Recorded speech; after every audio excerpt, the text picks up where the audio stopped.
PKN 560, how you guys doing? Pretty good, pretty good. Doing great. My chat is insisting that I watch Old Boy. What is this movie? It's I've actually seen this. Nice. It's a tremendous movie. I bet if you looked up the IMDb, it's got crazy high ratings, probably 8 or 9. It's a Korean film, and it involves a man who is imprisoned for years, though he knows not by whom. And he is kept a prisoner for all these years, and he just starts training to fight while he's a solo prisoner alone, being held by he knows not who. And he's like punching the walls, like his wall is his punching bag. Sure. Until his fists his fists become hard as stone, because it's years. It's not like 2 years or 3 years. He's like trapped 5 in or 10. Isn't like a Motel 8 or like some like hotel room, right? His appearances show that he's in a room. He's trapped in a room, and he's there for years training against the wall to fight whoever has taken him. And one day he's just freed, and he begins his rampage of revenge and destruction to find out who took 10 years of his life away. It might be 10, it might be 5. And he's just beating the fuck out of anybody who gets in his way. There's this classic shot where he's got a hammer in each hand, and there must be a dozen men after him, maybe more. But they've got to come at him straight. They're like in a hallway type situation. They can't handle it. Is it very good and maybe no cuts? Yeah, you've probably seen that scene before, but that's a centerpiece in a whole movie of fight scenes. And holy shit, did that happens? And oh no, that's what was going on. And you got to watch the Korean version. Yeah, I watched the Korean version, and like after I'd seen the Korean version, I'm like, nah, the English version can't be as bad as they say. Like, and then I watched part of it, and it's like, yeah, no, this sucks. Like, this is way worse. Also said to watch the Korean version. So is the Korean version you have to read the whole thing? Subtitles? Yeah, I don't remember, I but subtitled. probably. Yeah, I did. I just read the subtitles. I don't really mind. I used to do dubs and subs. I like dubs and subs. I like to. Yes. Or I mix and match. It depends on the language sometimes. Like some languages, I don't know how to put this, but they like sync. When they say things, it syncs up. There aren't a ton of extra syllables or a ton fewer syllables. It's it's at least similar to English in that the words are similar in syllables, and so the sentences match. You know, it takes the same amount of time to say something. Yeah. Whereas like in kung fu movies, famously, like I will come after your father. Yeah, dude, there's we looked at this graph at some point, or maybe I did by myself. The economy of words to express ideas. That's why English translates so poorly to Korean, or dubs translate so poorly for us as English speakers from Korean and Japanese, is because their economy of words, it just takes longer to express an idea in Japanese or Korean than in English. I get distracted by the lips not matching up, even if I don't understand the words. One exception is if it's Eastern European for some reason, or Russian, because they have such, they keep their mouth so semi-closed when they're talking, like their accents, that you can kind of get away with it there. But I prefer just subtitles. I think that's how I watched it. And you're like, yeah, okay. It's like, ah, man, browse. I'm with you there. Angry. No, I recommend it too. It's good. I don't think you'll like it. It's got a ton of action. Woody likes action. Yeah, Jackie and I both liked a movie we saw recently. It was also all in subtitles. Man, you're gonna know the name of it. The guy's a cop, and he has to like take over this apartment. The Raid. Yeah. It's wild how much you know about movies. Right? In The Raid, it's like the bad guy's on the 17th story, and it's almost like a video game in that, like, he comes in the first level, it's totally easy, all the guards are sleeping. The next level, security's a little better. By the time you get to like level 7, they're pretty elite. They're all doing kung fu, fighting against each other. They've got guns, and you know, the alarm's been sounded at this point, so they know they're coming. And it's just like a video game until you get to the boss on level 17. Yeah, Dread for me is the American version of that. And I always recommended that to people if they don't like the Raid, or if they can't handle the subtitles of the Raid, because it's not in, what language is it? Is it Hong Kong or Singapore? It's something like that. They speak Asian, I think. Yeah, they speak Asian. They speak all that ching chong nonsense. A lot of bings, a lot of bongs. Not for me. Not for this guy. Not for this guy. Rock flag. I'm a fucking patriot. That's right. That's why I don't even like that we let other countries have languages. Nah, I don't know how they got away it's with gotta be that. fucking English. We must have been sleeping. Democrats in charge. The fucking Dems, dude. They're letting the Chinese people keep talking. Yeah. Yeah, that's a solid recommendation. Not only is it like, it's a good one to have watched because it gets referenced every now and then, pop culture, and it's got a real fun. This is Old Boy story. we're talking about? Yeah. I'd watch that if I were you. I'm curious about it now. It'll be a fun talk afterwards, if nothing else. We can chat about it a little bit because it is a bonkers movie. It's very violent. How old is it? I would guess 30 years, but it's old. Okay, but old, but like modern. Yeah, it's hard to like if a movie's from the 90s, like it's still a movie that makes sense. If you go back to like the 60s or something, they just seem to have lower The standards. sensibilities have changed as well. Like there's that scene, I can't remember who it is. There's a famous American movie from the 70s where the hero drags his girlfriend out of the car and slaps her around for a while because she won't shut the fuck up. And it's like, come on now. I mean, John Wayne used to spank grown women because they were like sassy. And it's like he'd assault her in front of the town. And it's like, Clint Eastwood raped a woman. Clint Eastwood correctively. It was a corrective one. To right? be fair, that was an evil woman, and he was coming into that town to like lay waste to them all. And that woman was a key and central figure to his brother or the host of his soul prior, depending on how you view those films, being whipped to death. So she deserved it. That checks. Okay, it's sensibilities still nowadays. Rape is not suitable punishment. I agree. Yeah, but history is cyclical. So it'll be back. It'll be back. 400 years from now, they'll be like, man, why'd they leave? Clint had the right idea. When we're, on the steps again when the EMP goes off. But I have no more video games. Quality's gone. Like if you think about a William Shatner fight scene from Star Trek, like the double-fisted hitting they would do and the silliness of it. I know, granted, he's fighting aliens, but it's still it's ridiculous. Whereas nowadays, actors are expected to train a little Muay Thai and Jit so that they know how to do this right. Yeah, the fight scenes are a lot better in movies now. They're a lot more choreographed. The UFC is to thank for that, in my opinion, because the average human got to see what fighting was actually like. And once you've seen what fighting is actually like, and you go back to the movies and they start double fisting each other, and they start, you're like, shame. This is not the movie I signed up for. Or they start like, doing silly shit. I never minded haymakers, just if they're just throwing big punches and like, and he's like, come on, get up. Like that's. People used to fight like that. You wouldn't hit a guy when he was down. You wouldn't even think to. I mean, you might think to, but only the villain would really do it.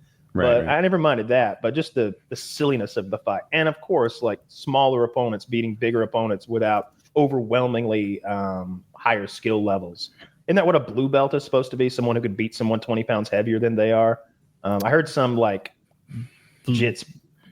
I watched so many jits podcasts. I heard some guy explaining the other day how many belts are fraud. How many people have fraudulent belts.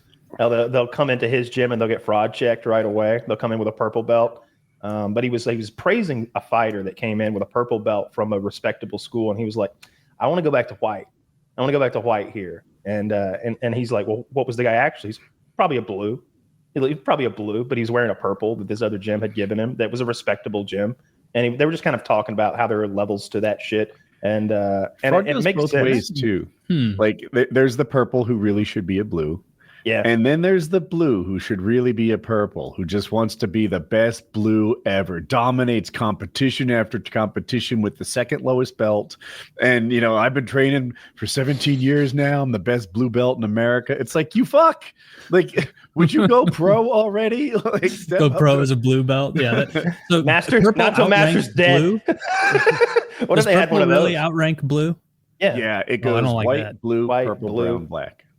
Purple, in Brazilian Jiu-Jitsu. Brown. Don't even like having a brown belt. There's a litany of colors. Oh, brown to me says next to black. That's when you kick so much ass, you're gonna need that to wipe the shit away. That seems pretty like. That seems pretty unfair. That's what I tell my students. It's because of my humility that I'm gonna be a white belt here. It's certainly not that these two black eyes and this broken nose is coincidental. Actually, I was in a car accident on the way here. That's what it's like. No, you're smurfing. And You're then I've seen smurfing in real life. in karate and maybe taekwondo and some other disciplines, they start adding all sorts of stripes and degrees of blackness to a belt, and little tape like stripes that they add to the belts and stuff. Like I remember that in extra karate ladder. as a kid. They gave me like a yellow belt in karate just for showing up for like 4 days. And it wasn't just because I was the largest child. So karate, You not won all every fight. Oftentimes in A lot. karate, they give belts and you have to like pay to upgrade your belt. And it becomes what they call a McDojo, which is just a Yep. business. And you got these little black belt 11-year-olds who literally couldn't beat up the other 11-year-olds, but they're black belts. That doesn't happen in the jits world. But there is jits silliness too. It has stripes on the belts. It has youth level belts. And then at the black belt stuff, it almost becomes political. Like, ooh, they start getting red on their belts, but only if their last name has Gracie or if they've like, it's a fame thing. It's Mhm. I took I watched karate when I was a the- kid, and all I remember about it mostly is like how strong the coach's cologne was. I just remember every time he'd get close to like put your hands in like the right place or like spread your feet where they're supposed to go and like get your stance right. It was just overwhelming, and I had never smelled that much cologne before, I don't think. And so that's all I remember from karate. I remember He was Coach trying to get smelled- some mom pussy. I mean, I bet he was getting That some. crossed my mind, too. No, Yeah. his assistant was actually like my third cousin, a grown woman, and she was a hottie. Like I think Same. maybe something was going on there. Like, because she was like, I don't know, she was a hottie. She was an attractive lady. Probably still is. How old were you when you started karate? Because I did it as 7, well. I would guess 7, 8, something like that. And maybe did it for a year. I know I had a Why'd yellow you do belt. karate? I don't remember why. I was Okay. taken to the American Legion, me and my sister. What probably happened is it got brought up or there was a sign and I was just like, oh, I want to do that. Because anytime something came up, I wanted to do it. Like my sister went to horse camp. I was like, fuck, sign me up. I don't care. Yeah, me and 12 little girls. Let's go. I don't care. It sounds dope. Yeah. Sometimes people do karate because they're getting bullied in school. Sometimes they do it because their dad thinks they need discipline. And you know, Wasn't that? No. they want their 11-year-old to call everyone sir. I Not think at I all. must have watched a movie that had karate in it, and I asked my dad if I could do it, and I was probably 6 when I did it. And similar to you, Kyle, almost parallel stories. I bet I did it for a year before I was kind of like, this is pretty gay or whatever. Like I would have thought at age 7. I remember walking in the first time to karate at like age 6, and like I had no concept. Like, to me, everyone that was in that room before me at the dojo that was next to the cake place that my mom would get me some treats from afterward. That was the best part of karate. I thought all those kids in there were like fucking heavy hitters, some real ones, like people I like, these are trained. And so I like at the age of 6, like walked in with like the fake lat walk, like trying 6 years old, trying to be like, I can't let them smell weakness on me. And just went in there immediately. Like I see the coach being like, or the what would be dojo master, the sensei. Yeah, the sensei being like, all right, Caitlin, this is your second time, so you get to punch the fucking wood. And I like saw her break this balsa wood and like had no concept of what balsa wood was. And so I was like, oh my God. And then at the end of the first session, he let me punch it. And when my fist went through it with so little effort and I got to also kick through it, is when like the wheels started turning of like, this is pretend. Like this is totally make believe. Nothing I'm learning here is going to be Now they useful have ever. reusable boards to break. Like they're What? They're basically magnets, I think, and you can punch it and it puts it back together. You can punch it again. Yeah, that balsa wood market. It's just It's so, pre-broken. that sucks. That really sucks. It's like you would break the balsa wood and then he would toss the pieces to the side and they would almost fall slower than normal. It was like dropping a trash bag in the wind. It was like, oh, this is fucking bullshit. I'm not. Oh, wind caught that one. Yeah. But I enjoyed that. I enjoyed that fantasy for a bit. Like just being like, yeah, I'm gonna be hardcore. I'm gonna be so cool. Nah, I didn't stick it out. And now I'm glad I didn't, because it seems like karate guys get gloves. I just remember punching the wall with the stupid gloves, like as soon as they gave them to me and hurting my hand. I remember that too. Like we went to buy the gloves. You like go for the first meeting and then you sign up and you order your fucking equipment and all that shit showed up. And I was like, fuck yeah, I'm He-Man now. And I punched the wall and it just hurt so much. I was like, these are terrible. These suck. There was no give to that brick wall. There's I none at all. remember a related. It wasn't anything fighting related, but my friends had toy helmets. Like, picture a plastic World War II helmet, and we'd try to convince ourselves that they had protective value by either headbutting on the wall or letting our friend tap us on the head with a baseball bat. And it's like, this isn't working at all. Like, this is like having no helmet at all. Fuck, I'm all rattled. Yeah, I remember getting like sock and boppers, me and all my brothers and a bunch of our friends, when you were like little, and it worked out that like everyone at school was like, ask your parents for sock and boppers. We can bring our own sock and boppers to school. And then obviously they weren't going to allow that. And so it would be like in the yard after school with like all the neighborhood kids and everybody had their fucking sock and boppers. And I was always at that age, I was much stronger and also a bit bigger than the other kids. And At like, what age weren't you? I was always just big. And so like, I remember a mere 7 pounds. It was 4 weeks before I was born 8 pounds, 15 ounces. Really? Which is a very normal weight. That's exactly my weight, by the way. I know. That's why we're both such titans. And I remember, like, that scene in Lord of the Rings where the cave troll busts into the Moria and he just starts fucking shit up. That's what I was like with my sock and boppers. That's what I was like. I barreled out of there. I cartwheeled out because I had the doctor's like, entryway. She has a cave troll. That's how I felt. And I would even like I was like, man, I'm just hammering these kids. But then the other kids catch up when puberty hits them a little bit later, but a lot of them Most of those kids didn't catch up to you till there was 27 or so. Yeah, maybe. But those were good times. Sock and boppers were, I don't know, the per capita fun that me and my friends got out of sock and boppers might make them the best, like, cheap toy. I had in my head that these were like expensive items.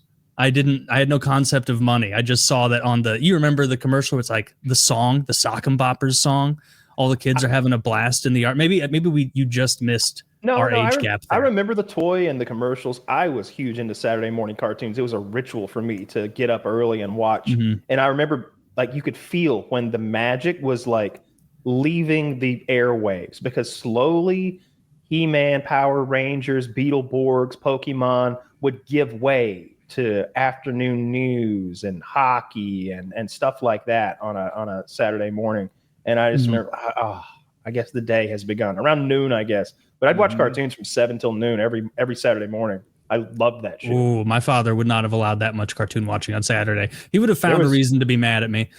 Like, my cartoon watching was unlimited. If I wasn't watching cartoons, I was outside, like in our fields, doing something, outdoorsy and boysy enough that I don't think the cartoons were. He was like, "That boy's growing up soft." I don't think he had any thoughts like that, because when I wasn't the cartoons, I was in the woods with a gun or some shit.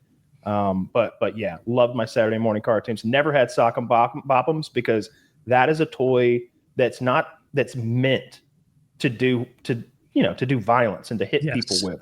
I would have been hitting people with it that didn't want to be hit. I would have been breaking things with it. I was a destructive kid, so they have to have sock and boppers too, because you can't just go at them if they don't have their own sock and boppers. Who is they? Are these like hypothetical friends that you're going to assign to me? Man, that sucks. You had nobody around. That just blows so hard. Who's this they? You keep picking up.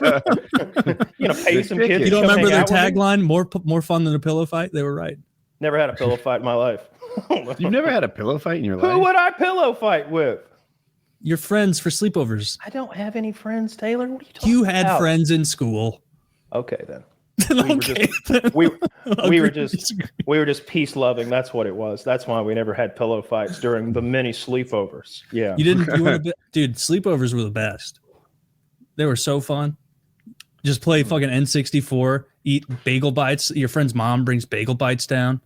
You get to like rent a movie. They like let you run wild in a Hollywood video for 20 minutes until they get impatient and say, pick something out. And then you might have been a more popular kid than I was. That's Taylor. not what my sleepovers were like.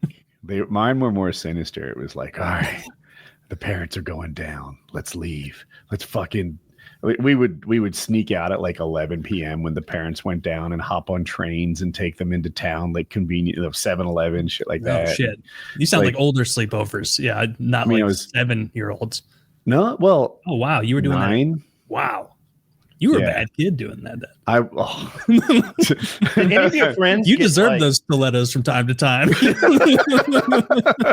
I wasn't easy to raise. Yeah, your childhood sounded more like dangerous. Did any of your childhood friends like not make it? Like get yanked up and taken, kidnapped, molested, beaten? Everybody get like hit by a car? Like y'all were doing wild shit out in public around adults. I don't think anyone got hurt like that. I can't think of anyone who got that hurt. I mean, it was a different time. Treehouse, breaking arms, stuff like that. But that's the thing I feel like kids need to do more of. Take like the rotting wood you find around and construct an unsafe treehouse. Like, where's that activity? We tried that. You like would realize like how difficult building a fort was with no tools or nails, and it's just like leaning a bunch of wood. It was just lean-tos. We had tools and nails and stuff. I don't know. Oh, we didn't have any of that. If I ever showed effort towards something like that, like if my dad saw me in a tree failing, the next day he'd be there with like the shit to do it right. Like there'd be ladders and ropes and lumber the next day. Like if he ever saw me trying and actually putting effort into something, he'd be there the next day to make it right, to like do it the right way. So we had a cool tree house.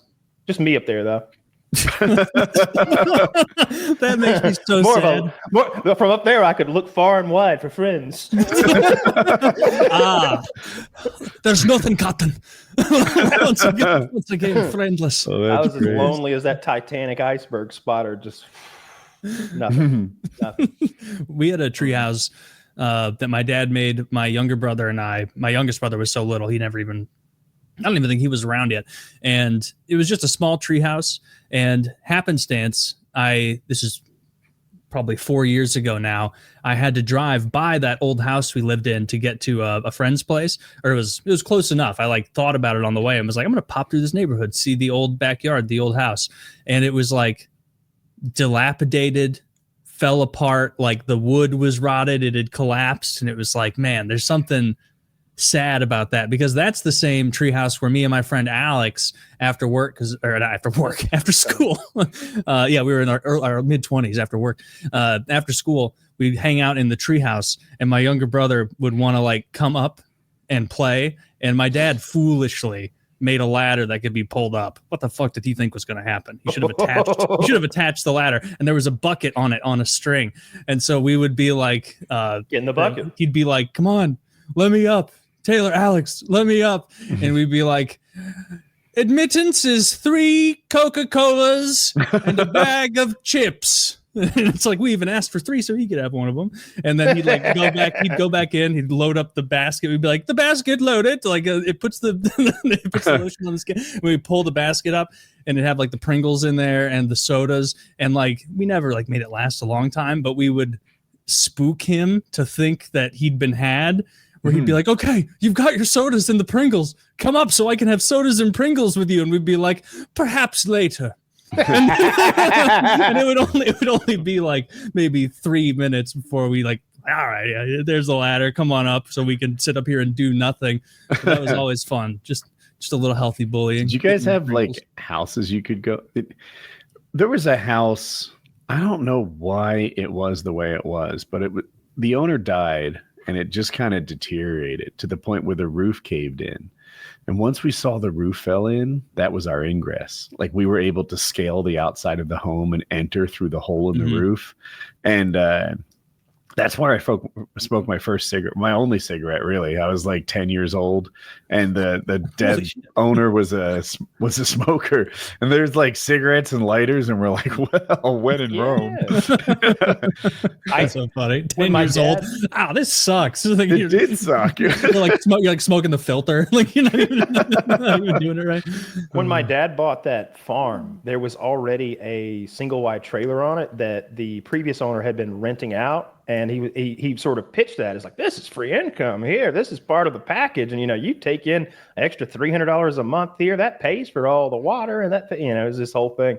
And immediately the tenants were just awful human beings. And as soon as we got rid of them, Dad was like, never again will I rent to anyone. And I remember him giving me a talk about renting to people and why it doesn't work. And he's like, the kind of people that need to rent are the kind of people you don't want to rent from you, Kyle. And it was this whole thing. And anyway, then we had this abandoned single wide trailer on the property that we sort of haul. It has wheels, like they all do. And so we had wheeled it off to like the edge of the property. So that became my like clubhouse. And so we had a sick clubhouse. We had a whole single wide trailer that black people had lived in. So just gin bottles everywhere and an odd smell. And so we'd go in there and hang out and have a good time. And eventually, I don't know, I started destroying it. And at first my dad was like, what'd you do that for? You broke the windows? I was like, I don't know. We just got crazy. Like, stop it. And then like eventually me and my imaginary friend. Clyde. Was it just like you and Jeremy breaking windows in there? Or? I didn't meet Jeremy until I was like 27 or Scott, or something. the cousin? Scott would be there for like his parents were divorced, so he would only be with his dad during summers. So I'd only get to see him during summers when we were kids. And so he'd be with me on that farm almost every day, working for my dad to earn some money. And so, me and Scott tore that trailer. I can't explain to you how the level to which we destroyed the single wide trailer. We took a chain tied to a four-wheeler and like threw it through the window and then wrapped it around the post that's in the center of the window, back out, and then just yanked the whole window out, dragging a chunk of the wall with it. We got on top with hatchets and peeled the roof back for some reason because we wanted our destruction to be complete. Like, it was hard work. Sounds like it was. It's like when you come in from like the woods as a kid and your mom's like, how's your day? And you're like, don't get me fucking started. It was a tough one. The dam wasn't taking. Yeah.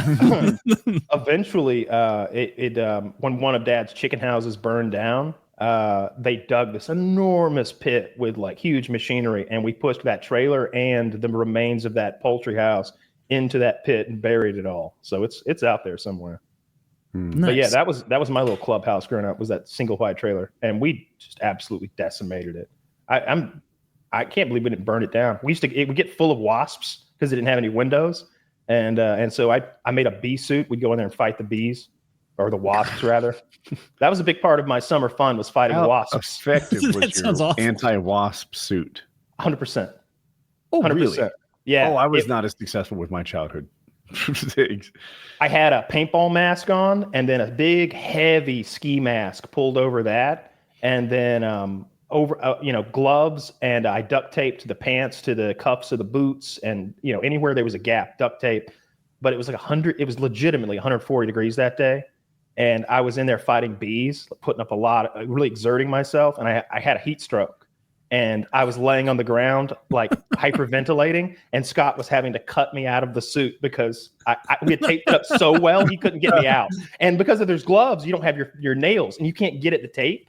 So I'm just like, help, and he's having to like cut me out. And I'm legitimate. I had never been that overheated and hot in my life. It was because I was in there going at it. Once I realized I was invincible and like impervious to bee stings, I was just like Iron Man. I was grabbing nests as big as my fist and just crushing them in my hand. Awesome. And they're attacking. Like, I mean, there's 50 of them in the air just actively like coming at me. And I'm just like, no. And I've got weapons, I had like something in each hand. That was what we did during our summers. We fished and fought wasps. And fished. Yeah. If you made pipe bombs. We made pipe bombs. Pipe bombs. That's just a fun thing for fun kids. Yeah. Country kids and city kids are different. Yeah. Mm-hmm. Yeah. We didn't really have access to anything but the outdoors and our imagination, and one friend, which was my cousin. I'm so glad I got a good mix where like when I was home in St. Louis, I could hang out with all the neighborhood kids and like school friends. And then every other weekend, it seemed like, and all, constantly over the summer, I was hanging out in the country, like starting fires outside, kind of hanging out with the cows, riding ATVs. Good time. And a lot of building forts in the woods and a lot of building weapons in the woods, especially when I was like, I'd say like 6 to 10 was prime weapon building age, where it'd be like, what am I going to do all day? Like my grandma would be like, now Taylor, you're coming down. You're going to be here for 5 straight days. So is there anything you want me to get you? So, other than snacks and food that you can have fun with? And I would just be like, electrical tape, duct tape, twine, a knife, like all the things in my like 7-8-year-old head were required in order to like make axes, make weapons. Basically, I have zip ties, chloroform. Yeah, it was just a lot of that stuff, and that's all that I wanted for like years over the summer. It was just like stuff to make weapons. Eventually, I aged out of the tape when I got a little older, and it's like, no, the tape looks fucking gauche. I need to get a big knife so I can split the stick and then insert the rock and then like find probably something I shouldn't have been sharpening rocks on, probably like an important piece of farming equipment, and then just, grinding a rock away to make it sharper so I could make an axe, and then see if I could chop a tree down with the axe, which didn't ever work. My stone axes were pretty primitive. See, we had access to like a full shop. I don't know. I mean, that means like an air compressor, an arc welder, a TIG welder, a MIG welder, and like, I don't know, all my dad's toys, all of his stuff, and like, a lifetime's collection of lawn implements and farm implements. So if we wanted to make weapons, we usually just got a gun. I don't know how old I was when I was allowed to just leave the house with a gun, but probably 11 or 12. If I just wanted to grab a gun out of a safe and go into the woods or go into the fields and just go for a walk, I would just walk around shooting anything I saw. We were allowed to do that too, but it was like a police evidence locker where like I had to tell my grandma and grandpa like, hey, I'm going to take the 20 gauge out in the woods and probably just like shoot trees and stuff. And they'd be like, all right, have fun. And that was I didn't have guns. I did start fires. I remember became a Boy Scout when I was 10. Big time. And my favorite part of camping was the fires. My favorite part of Boy Scouts was the fires. I liked the fires so much. And it dawned on me not long after I got good at making fires. Like, you can do this every day. There are woods not far from the house. You can just go in the woods and start your own fires. So I did a lot. And the fires would be big, bigger than me. Mm-hmm. And yeah, it was just solid fire. I'm starting to understand why you enjoy your burn pit so much. Everybody likes starting fires. It's just fun. Yeah. Like, you didn't have fun with it? Yeah, I would go and like make fires, sure. But then again, like that's why like when I see those people on YouTube that don't understand, they take the gas can, they pour a little gas, and then they light it, and then they try to like tip the gas can onto actual fire, and then the tip of the gas can catches on fire, and they don't know what to do. I'm just like, I learned this at 8. How do y'all not know how to handle this? I don't understand how people panic, or when people have like oil burning in their kitchen and they panic. It's like, why are you in a hurry to stop this fire? What do you think's about to happen? Like, calm down. Calm down. Stop moving so fast. Stop screaming. Stop jerkily moving. You're going to actually scald somebody, burn the house down, disfigure somebody. Like, I don't get it. I don't have that panic in me for fire because we were blowing shit up. Like when early on in my childhood, we were clearing the land on that 100 acres. So there was a lot of pushing big, huge brush piles up and burning them. There was a fire every day of gigantic size that required getting a burn pit to ignite. Like you had to go and get permission to start the fires we were starting. And Dad liked to start them in style. So we'd soak it all in gasoline and, throw something burning at it or have a trail of something burning to it. And if you let the gas fumes build up on a hot day and you've got a nice brush pile where the fumes can accumulate, it basically explodes. It's fun time. You know what I have done dozens of times? Use ether or starting fluid or something to remount a tire on the rim. Yeah. Everyone's seen that on the internet, but that's cool. The smart way to do it is to put the fluid around it, and then I make a trail on the side of the tire, and I light the tire, and it just walks right in, ignites the inside, and puts it on. Yeah. I've seen people somehow blow the tire up doing that before. Must not be ether though, or maybe must be a shitty third world tire. I don't know. Maybe they just use too much. It doesn't take very much. It doesn't take very much. No, but it's cool though. I've done that too. I can't remember what we were trying to get. I remember getting the tire off was a nightmare. I don't know. There was always little projects like that growing up. But yeah, in my case, it's off-roading, so the tire's already off. We're trying to put it back on and get back going. Have you seen those like tire like recycling videos before of like the third world?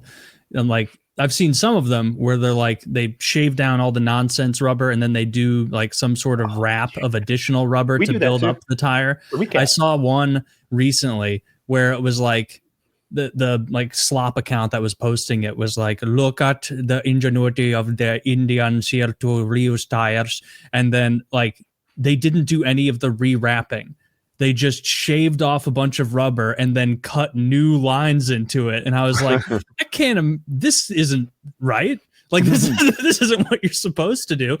Yeah, the little shortcuts like that is why those guys are getting fucked up by trains so much. Yeah, those are retreads. We would do that on tractors. And I would imagine, because I would be afraid to do that on a road vehicle that's going to be going 60, 80 miles an hour, because it seems like it's be more prone to fail. But we would do that on tractors where the big, like, gnarly tires would get worn down after time. The tractor dealership would retread those tires. But they don't do it the way you described. They peel off all the old, and they have a thing that's made to like retread the tire and everything. Did you ever see, like, what was the most serious injury you saw on the farm growing up? Or if anyone got fucked up in your childhood, Woody? Dad would occasionally cut himself. And I never saw Dad go to a doctor or a hospital ever until he ruptured the disc in his back. He would always super glue his cuts back together. He didn't cut himself all that often, but when he did, and like it would be in the middle of work, you know, it'd be like, all right, do we shut down everything today? Because he's not only is he the one doing most of the work, he's supervising me, my cousin, and probably a third person to like keep the job going. And nobody can keep the job going if he's gone because we don't know what the fuck we're doing. So he just super glue himself the fuck up. And it was usually like cuts that would require 6 or 8 stitches normally. Like it'd be like, oh no. I cut myself one time pretty bad, like across this finger. There's still a scar that you can't see. I'm sorry. Maybe a little bit. Yeah. You say it's there, right? Yeah. It's like right there. This is a real Wings Redemption moment. I promise you. In real life, I see it. No, you passed the test, guys. This is where the sword hit me. But it was just like I remember we were doing this thing where we were putting new curtains on a chicken house, and it required cutting a piece of string the right length 1,000 times. Like you need 1,000 lengths of 6-foot rope. And so my knife is as sharp as fucking something out of, I don't know, lore. I've been sharpening this. I'm a kid, so I want it razor sharp. I've got a case pocket knife, and I slashed my finger, and I remember it laying open and seeing white meat and seeing like stuff in there. Like whatever I saw was white. I don't know if it was the bone, but they stitched me up terribly. My mom had a fit. That was probably the worst cut. I don't know. We had a guy have a seizure once, fall off a ladder, like a 6-foot ladder down to the ground. And we didn't know he had seizures either. And he was an older guy, 60 maybe. So there's a 60-year-old black man laying on the chicken house floor, seizing. Is that the guy you mentioned that had seizures because he drank so much? That's the only seizure I ever saw him have. And I don't know what caused it. He was an alcoholic who would hide alcohol and drink on the job. I'll never forget Dad being like, we came over and like, there's JD. He's supposed to be picking up dead chickens, but he's asleep in the truck. His feet are like kicked out the door and he's asleep over there. And Dad's like, JD, what? I just rested my eyes. And he's like, JD, you drinking? I ain't had a drink, Lamar. I ain't had no drink. And Dad like, when he said that, I swear to God, just like a cartoon character, the bottle slid. He had it tucked into his waistband of sweatpants, and it slid down his leg and shattered on the concrete floor he was standing on. As he protested that he hadn't been drinking, it was like, and it's like, what's that? Oh, that ain't nothing. That ain't nothing. That's just my glass pint bottle that lots of workers have. That's for disinfecting wounds. I keep water in a vodka bottle. So, like, I don't know. That was probably the worst injury. I can't think of any that were too much worse. We were usually pretty careful. Dad almost got sucked into machinery like multiple times. He got his whole hand pulled into an auger system one time, and I pulled him out. Hopefully he had a good Christmas that year. Never happened at Woodworth and St. John Certified Public Accountants. You never got pulled into the auger at the accounting firm? I can't remember any workways injuries at all. One guy, y'all probably kept the guard on the auger. Oh yeah, he had a guard on the accounting auger. That's probably what it was.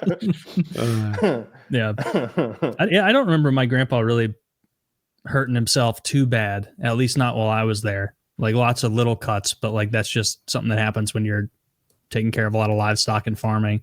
Yeah. Nothing traumatic. The dog tried to jump through a fan once and got his arm cut off. Oh. But yeah, I can't think of any. None that really come into mind. There were a lot of spooky stories my grandma would tell us about, like local kids who had cracked their head open on the pavement by like taking their ATVs out on the road, and she always would always be hammering on us like, now don't you go out on the road with those ATVs, you stay in the pasture over there.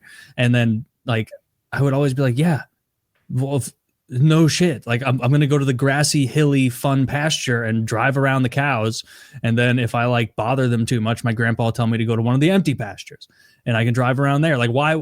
In my head I was always like, what sort of boring kid takes an ATV on the road, the place, like the least fun place to drive of anywhere? Like, oh, it's gonna be flat? No, I want to go like in the mud. Depends. Like I can see an ATV solving a transportation problem for someone who can't drive yet. Sure, but like we were in the middle of fucking nowhere. Like I didn't know any kids around my grandparents' house. The only time there were other kids to play with at my grandparents' house is when I would convince them to like let me bring friends from school down there for a weekend, and did that a handful of times from like the age of 7 to probably 16. Like, how close was their closest neighbor? Probably they had one person who was probably probably between a quarter and a half mile away. Okay. And then yeah, it was really far. And now they built the house like the most like classic like older people thing, where like they lived their whole life in southern Missouri on this land, and they're like, we're building a house. And this is probably 16 years ago, and they built a house within eye shot of their old house. And so like you can like now their closest neighbors are like probably 1,500 yards, 1,000 yards away or whatever, and it's just their old house. Did they sell that or to rent it? They sold it to these new people that's I've never actually even seen them or talked to them.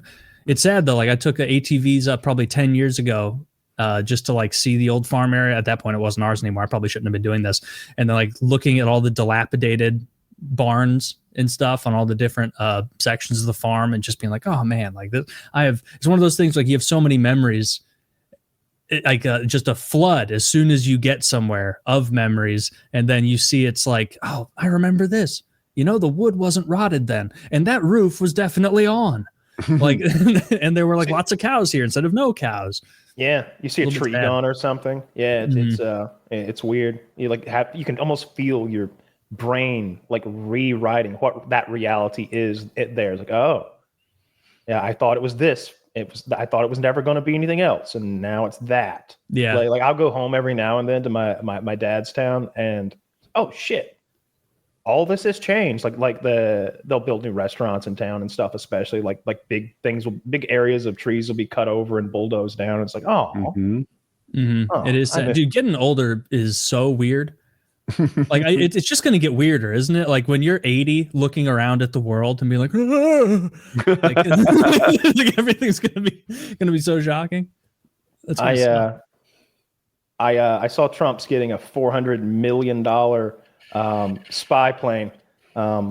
Spy plane. The spy plane, or is I guess it's the whole right? idea of that is so fucking stupid. I don't even know if I want to talk about it. It's so upsetting. The whole thing is such a bad idea. Like from the beginning, it's not like France is giving us a plane. Qataris Would you trust France? I would. Yes, I would trust France to give us a plane, Taylor. More than Qatar, but still, we need to be dotting our I's. France doesn't support. Like there's videos of Trump that aren't even that old from last time he was president talking about how the Qataris support terror. They do support terror. They support Hamas and Hezbollah. But have you seen the bathrooms on this thing? I haven't. I want to see some. I haven't either. Photos. I bet they're. Kyle told me apparently the master bedroom suite in this airplane is to die for. I think there's. I forget if it's 7 or 9 bathrooms in it, but wow. That's a lot for a plane, I think. I mean, I'm not really an expert on luxury planes, but it seems like a lot. But also, it is a level of corruption that the Republicans need to open their stupid fucking eyes to, right? They went fucking over the top bonkers regarding Hunter Biden's laptop, which I freely admit is pretty bullshit. But what Trump does, the $1 million dinners, the $400 million plane from Qatar, the crypto coin scam, the NFT scam, the Bibles, the shoes, the this, that, and the next thing.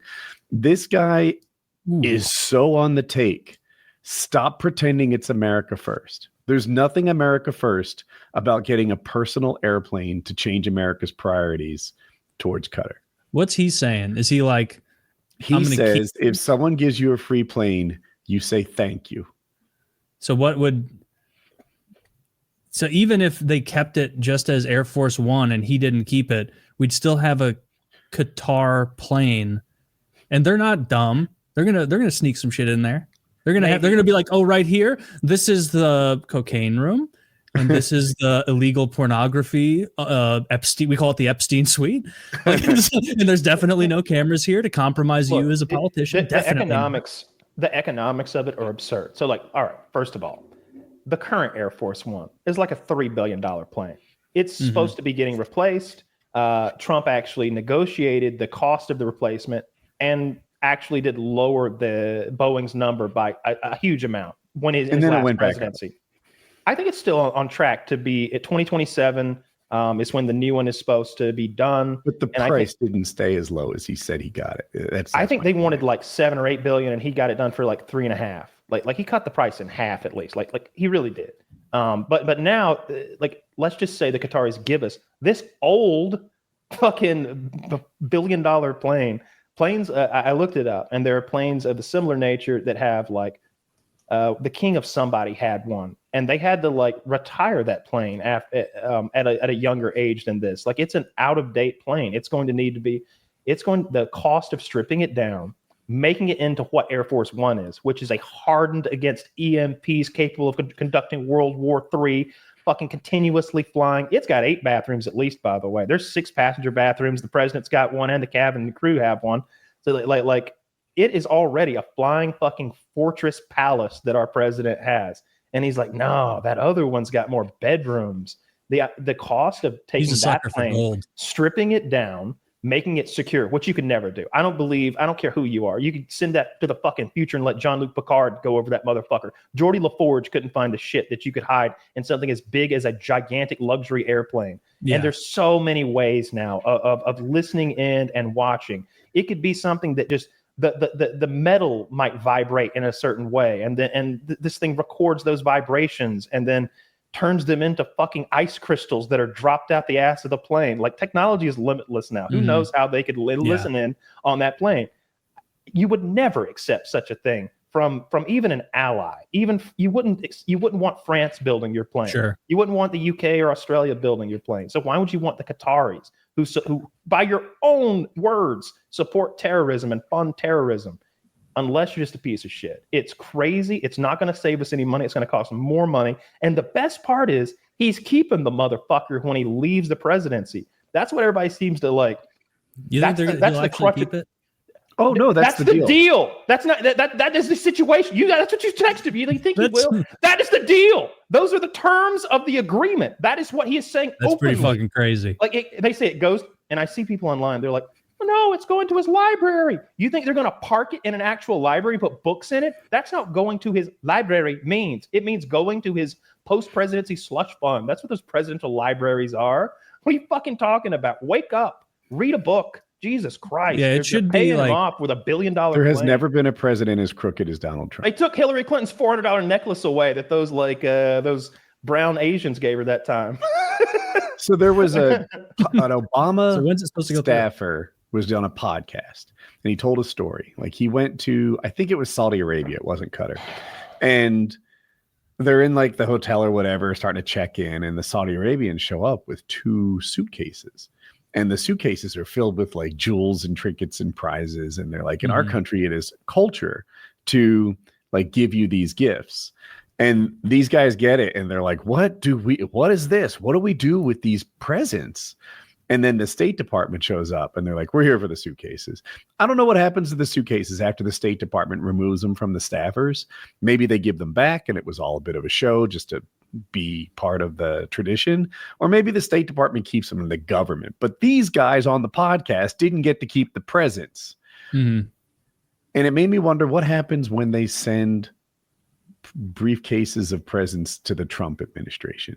Do we really think the State Department decorrupts this whole shit? I don't buy it. This is the most corrupt administration in my lifetime, in America's existence, perhaps. No one has ever set up a crypto coin as a direct means of sending Trump cash before. No one has ever said, for $1 million, I'll have dinner with you as president of the United States. He started that shit right now.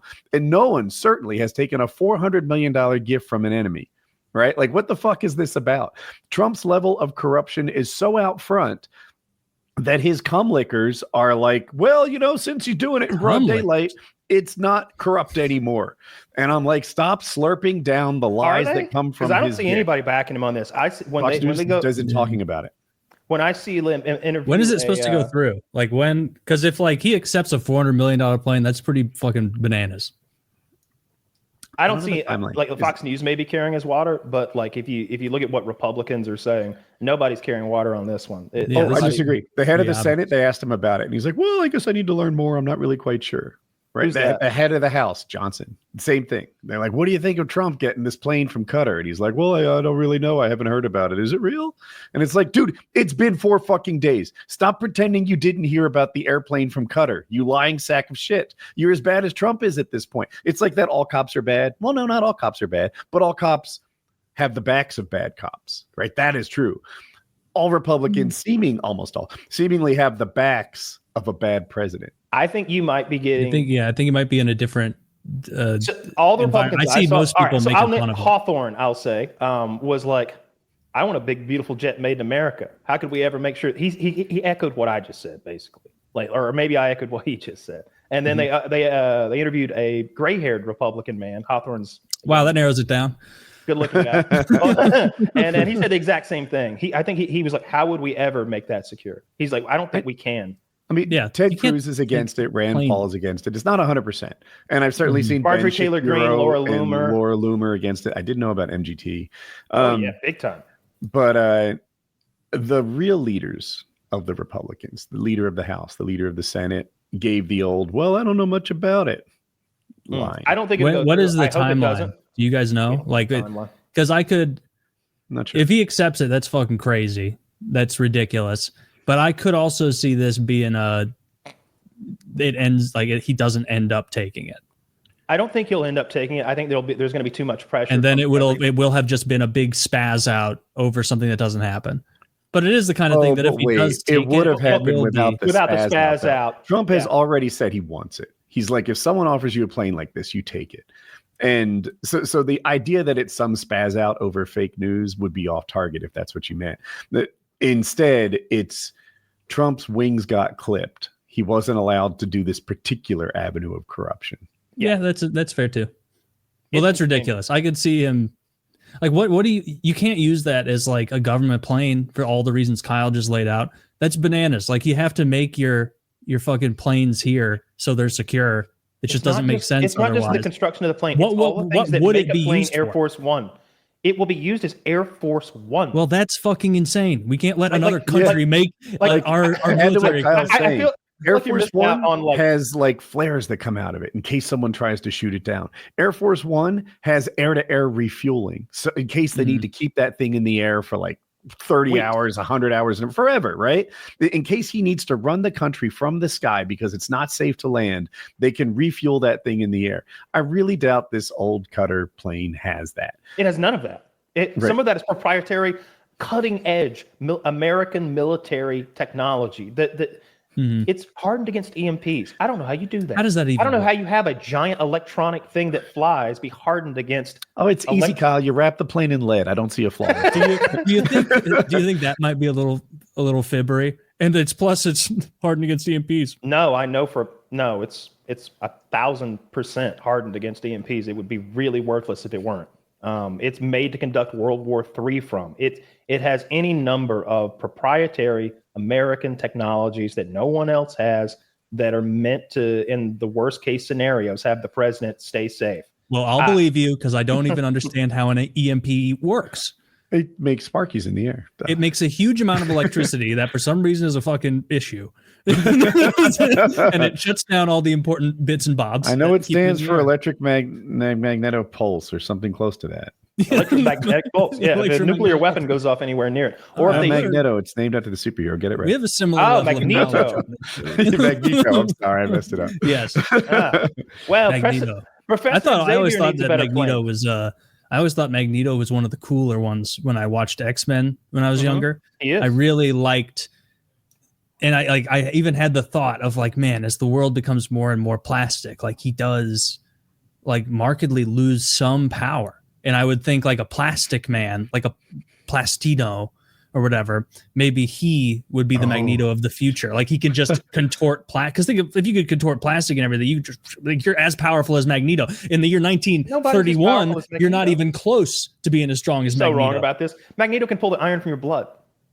Only if fucking that whore injects it in the bathroom and overdoes the amount of iron. You didn't understand that scene. She injected a bunch of iron into his blood to make it so it was a sufficient amount for him to pull it out and then make a disc out of, and then he floats like a bad guy.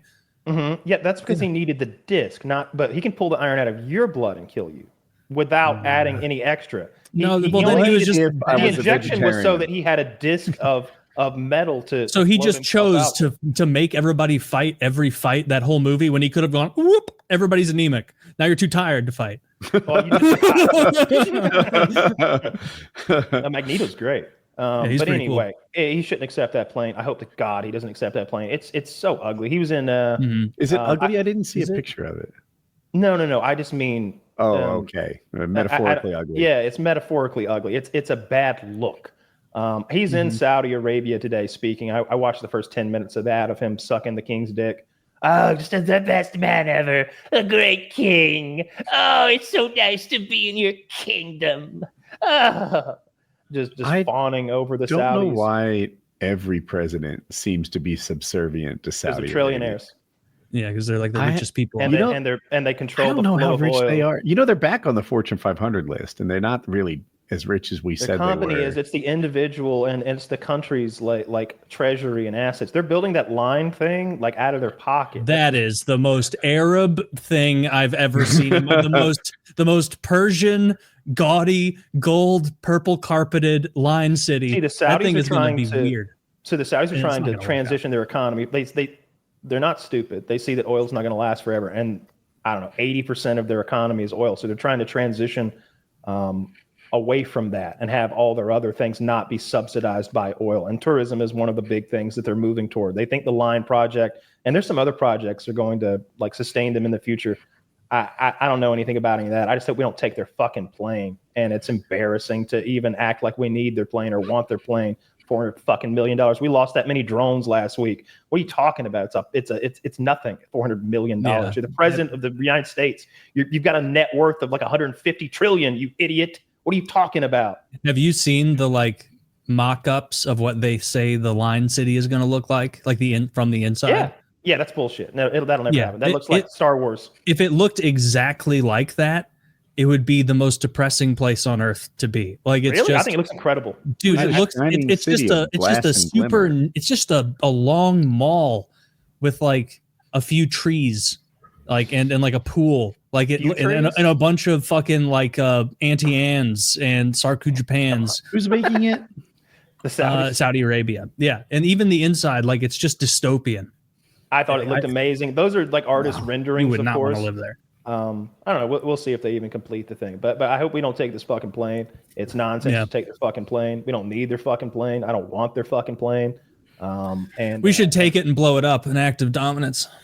Ooh, I'd like that. And then demand a refund because it wasn't blow up proof. We should shoot it down and now they're on the ropes. Now we've got them right where we put them. I wonder, like, will Trump ever get a stain on him? Like, how corrupt does the man have to be before his own team says, man, this doesn't look good? Like, in terms of corruption, this to me is the one that bothers me more than most of the others, partly because it comes from Qatar and partly because it's $400 million. The fact that he thought those tattoos on the guy's fingers were real implies to me a level of sophistication he lacks, right? That's over the top stupid. But the emperor has no clothes. Why don't more people see that? Because he's paying them. Just they're you just winning have to right look now. at it like case by case. Some of the stuff he does I really like, and then other stuff like this is just fucking retarded. And like people, you can't underestimate the ability of people not to notice the emperor having no clothes. We had a senile old man for 4 years who had cover ran for like a guy who couldn't make sense, and nobody was saying the emperor had no clothes when Biden was around. Like people Biden's are going to out largely doing speak speaking for their tour team. right now. Have you seen him talk? Yeah, it's not great. He No. sounds old. It's not, and I'm not saying he's like killing it, but for all the guys who act like he was Jimmy Carter in the wheelchair, I feel like it's drooling, edited. I feel like the stuff we see now, he has the benefit of the edit. Like I don't Yeah, even know what we're that's looking possible. at. Yeah, You give me the benefit of the edit, I'll be Stephen Hawking. I'll be whoever you want. You know, Like we watched him. Stephen Hawking, you set the bar pretty high. That is pretty high because he was not a with genius editing. in his Not with wheelchair. editing. Put a script in front of me. Put the camera I'm over there. teasing. He's Anytime not I really the step out of best the way. orator I could think Oh. of, but I like to think that Stephen Hawking was just some retard, and some other smart guy was like, "This is the funniest It's a prank of Helen all Keller time. situation." The funniest prank of all time doing this." Meanwhile, he's like, "I have shit myself again." When he starts to stink. Yeah, I don't know about all that, man. Don't like it. yeah. Our whole political apparatus, not a fan. I guess So you just gotta take the wins where you can and try to not be too mad at all the fucking L's. I know we're at an hour, but Woody, I finally went back and watched Ted Lasso. Man, it's good. I tell you what, I love Ted. I love the character of Ted. I love Okay. the actor of Ted. I'm so inspired by the actor, the Sudeikis guy. I'm done. That I almost wrote him a letter. I Googled how to write fan letters to Jason Sudeikis because if there's any chance that he would read that I was inspired by how wonderful his performance was and how genuinely like pure and incredible that character and everything that it stands for is. I wish I could tell him, and I if he cared. I just wish that he knew that it was beautiful what he did. I love that show. I like it a lot. Did you know? I think they're making another season. They're making a fourth, but it doesn't need it. Please write a fan letter to Jason Sudeikis. Why not? That'd be so funny. Dear I Jason, wanted I FPS wrote you, pressure. but you still ain't calling. I left myself the picture of my home phone at the bottom. You must not have got him. Probably a problem at the post office or something. Sometimes my scribble address is too sloppy when I jot them. But anyways, fuck it. What's been up, man? How's your daughter? Wow, I'm impressed. That would be so fucking funny. Yeah, I don't care if it's silly because it's a beautiful, beautiful character. I would say the core of it is kill them with kindness. It was like it's no matter what they feed you, no matter how negative, awful, evil, mean they are, kill them with kindness. Smile at them, congratulate them on their victories. Just be nice back. Just be nice back no matter what. His son was like, I should have done what you told me, Dad. You count to 10 and think again. And if that don't work, do it again. And it's like that's what his character does. You could say he eats a lot of shit, and he does. But I cried probably every other episode. The first 5 episodes, I cried at every one. Every single time at the end, I'm tearing up. Like, wish they'd just leave him alone. They're bullying poor Jason Sudeikis. They are bullying him. It's awful, and he's wonderful. He's wonderful. I love it. I didn't like when they focus on the other characters too much. I like the enormous blonde woman who runs the show. She's the nun from Game of Thrones who had the shame bell. In this, she's won the team in a divorce from her cheating billionaire husband, and she's trying to run it into the ground by hiring Jason Sudeikis, who's an American D2 football coach, to coach her Premier League soccer team in London. And because she wants it to fail because it's her ex-husband's favorite thing. And so she's great, but most of the other characters I don't care for. There's a girl who's supposed to be like an it girl. Are you sure you didn't like Roy? Because I thought Roy's fine. One Roy's of the better characters. Fine. Yeah. I'm okay with Roy. I'm a little tired of his bit of like, oh, I'm gruff. I talk like Jason Statham and I never smile. That's my thing. It's like, fucking, you're not even that tough looking. You're like my other complaint is we're supposed to be all professional athletes, and I beat up half of them. Like at least half of them. I bully a couple of them. Do you know how Roy got his job? No. Oh, I think you might like this. He's the writer. He wrote the show. And they're like, who should we get to play Roy? And he's like, hear me out. I think I can do this. And, then he like sort of auditioned for the part that he was writing, and that's how he's Roy. Cool. My biggest complaint is there's the Kaylee character. She's supposed to be like a British it girl. She's like a girl celebrity, like a Spice Girl type. She's doing like advertisements and modeling, and it's like that girl is ugly as sin.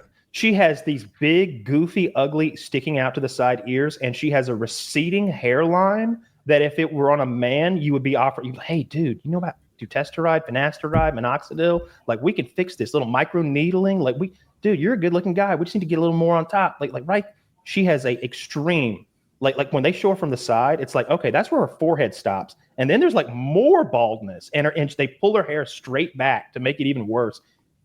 She's ugly. She's like, and every character is like fawning over her, and like she dates the 2 stars of the team, and then she dates a hot billionaire lesbian, and everybody that sees her is like, "Ooh, I had your posters on my wall as a kid." And it's like, dude, I don't even want to look at that girl. That's an ugly girl. I wouldn't talk to that girl at a bar. Like I wouldn't. She's not attractive. She's fit. She's got a great body. She's ugly. From the neck down, I thought she was very good. To me, her teeth jumped out more than her ugly her teeth, hairline. ugly face, ugly head, ugly hair, everything from the neck up. Honest, I don't jump fully on board. I give her a 6.5. Okay, there you go. She's not a British it girl, though, is she? She's not a Spice girl. Same team. Same. You put her next to any of the Spice Girls, and you're like, whoa, you're not an it girl. But I think if you were standing in a random movie theater line, she'd be one of the top 3 good-looking people. Sure. There's a lot of uggos out there. yeah, right. I mean, she's still fit. She's still the right age demo. She's, but she's just, for someone who's supposed to be better looking than Barbie. The 55-year-old blonde owner of the team, way hotter to me. Okay. Way hotter to me. That woman, she's 5'11", like big boobs, big butt, like well-shaped. Her arms, like mentioned a couple times, like, look at your arms. Wow, like a superhero. They are like a superhero. Like that girl is jacked. Is she jacked? Nice. Yes. Like in a feminine, like not in like overly muscular way, but like in a feminine, like you're fucking fit kind of way.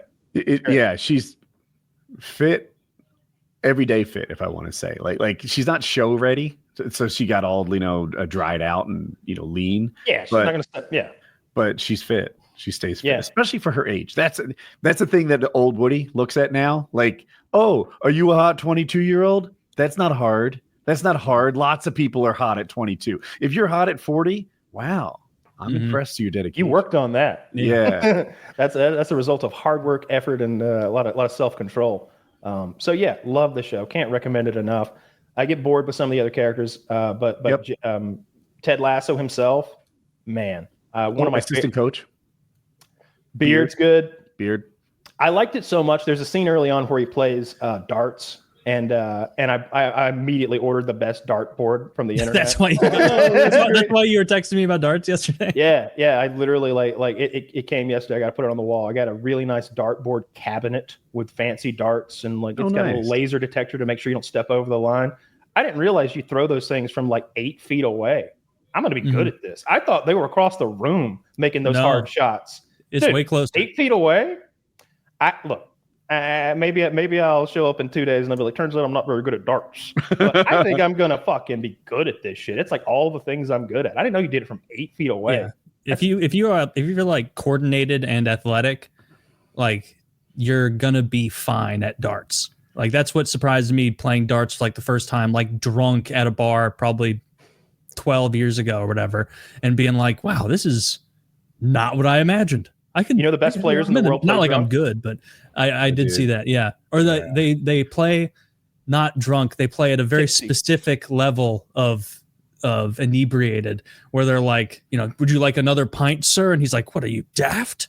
I've had 4. In 25 minutes, I'll have another small pint, and then I'll sip that because I need to stay right at 0.0 whatever to maintain. I think alcohol is banned in the Olympics because it. I think it's evening out some tremors in your hand, maybe, and certainly taking the edge off your nerves. I heard that they compete like they train, and since they always train at the bar, they want to mimic that experience. Yeah, if you'd only ever practiced drunk, then you certainly wouldn't want to go to the game, right? And not have a drink. Nervous. Yeah, can't recommend Ted Lasso enough. But goddamn, it makes me cry so much. There's so much dark stuff and just sad, make you feel kind of shit. You know, It's just I watch shows with Jackie, and sometimes we're like, this show has no business being this good, like this impactful on my emotions. Like this is supposed to be a silly comedy and tears and stuff. Yeah, it's I cried throughout it. I having a bit of emotional breakdown. I had to parse my Ted Lasso out, or I was going to go into a depression. You're not selling it. This sounds rough. I don't want to be sad. It's not all bad. Like, It's inspiring. He has his wins. It's he makes you want to be more like him. There have to be low lows to appreciate the highs. Yeah. Ted Lasso makes me want to be a better man. Yeah. You guys ready to wrap? Yes, sir. All right. PKN 560.